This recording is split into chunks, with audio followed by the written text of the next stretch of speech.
Alright, so this video I'm going to be talking about the paperwork to get into Spain and to live in Spain. Especially during these COVID times, it's pretty complicated, all the stuff you need.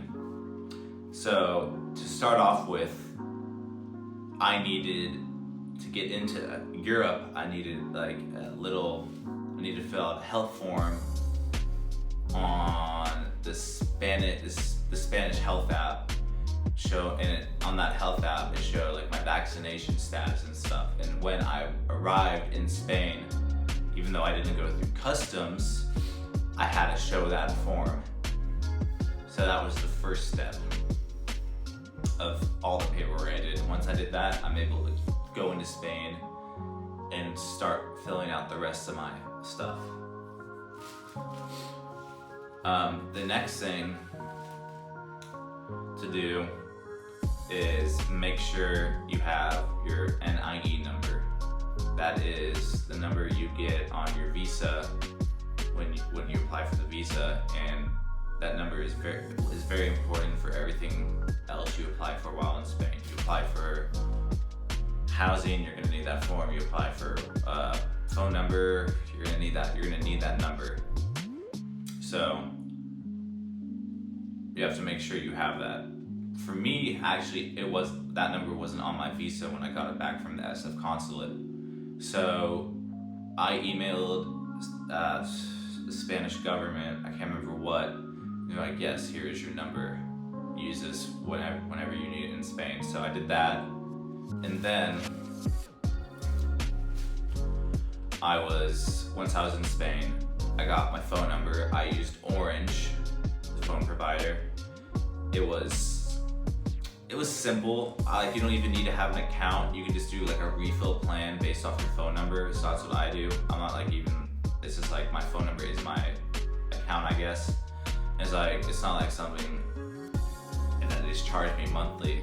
I have 15 gigabytes of data to use every month, which for now kind of sucks because I don't have Wi-Fi at the apartment. If I did 15 gigabytes, I would never use that much. But now I'm using it a lot. It's whatever, but once we get the Wi-Fi sorted out, which I'll get into in 1 second, everything will be a lot easier. So I use Orange, and then I go on the Orange website, sign in my account, and then if I go over the 15 gigabytes, I just pay for another 15 gigabytes. It cost me, I think, 10 euros to do that. Opening a Spanish bank account, very important as well. You do need the address for that, so I couldn't open that for a good solid week after I arrived in Spain because I didn't have an address. You need your NIE number because you are living in Spain, so that's important.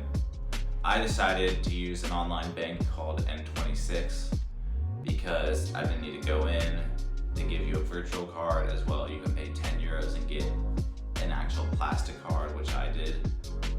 And not all provinces in Valencia for the work I'm doing accept the N26 for banking, but Valencia is one of the regions that do. So setting up the account, it gives you an IBAN, I think is what it's called, which is like your bank number. And that's one of the most important, you're gonna need that when you get paid. So I got that set up. And lastly, the most important thing for me to get set up, which I got very lucky on this, was my TIE. That's your identification card. And that can apparently be very stressful for some people. However, for me, I got an appointment literally for 2 weeks after I arrived, which was very lucky. So I went in there you need, the documents you need is this paper that you just need to fill out for the form. You can just find it on the website. Plus, you need a tax form, which also is on their website, and you need to pay the tax form, not in person, but at a bank. And the banks here, you could actually use an ATM machine and scan the barcode on the tax form, and then it gives you the receipt, and you just show them the receipt, which is what I did. And I was really stressed out about that.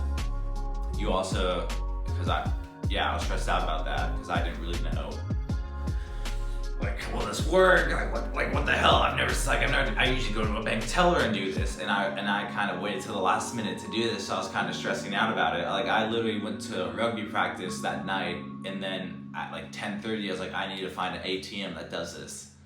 So I found an ATM biking around the city, and I did it. Went to my appointment the next day, gave them those 2 forms, plus you need these little pictures of yourself that are not like the visa, not like the ones you do for your visa application. They're even smaller. So I got those pictures taken, and I turned it in, and the woman said not my visa, I did that a long time ago, my TIE card will be ready in about a month. So I'm like, fuck yeah, that's all my paperwork. And I was just really excited about that, because other than that, I'm good to go. I start work on Monday, but this video is probably gonna come out a few days after that because we don't have fucking Wi-Fi in our house. Speaking of Wi-Fi, and the Wi-Fi providers are the same as the phone ones. You got Orange, Vodafone, Movistar, and so even though my phone is Orange, we ended up going with Movistar because it just seemed very reliable in terms of the Wi-Fi services, and they got us someone to come out for our Wi-Fi the next day after we talked to them about it. However, like I said in the previous videos, they can't get to the place where they install the Wi-Fi because the concierge, that's the name, I didn't say it in the last video, but the concierge is on vacation, so they have a substitute concierge, and he doesn't have the right keys. So we gotta wait another few days. I'm missing my NFL football. It's a whole mess. But it'll get there eventually. But yeah, that's all the paperwork. I don't really go into like extreme detail about it, but those are the basics of it. So yeah, I will keep everyone updated on everything else. Probably I will make a video, 2 videos next week about where to buy food, where to get clothes, where to get like bedding and stuff, and then one about my school, how I feel like how my first week went. So thank you very much. Peace.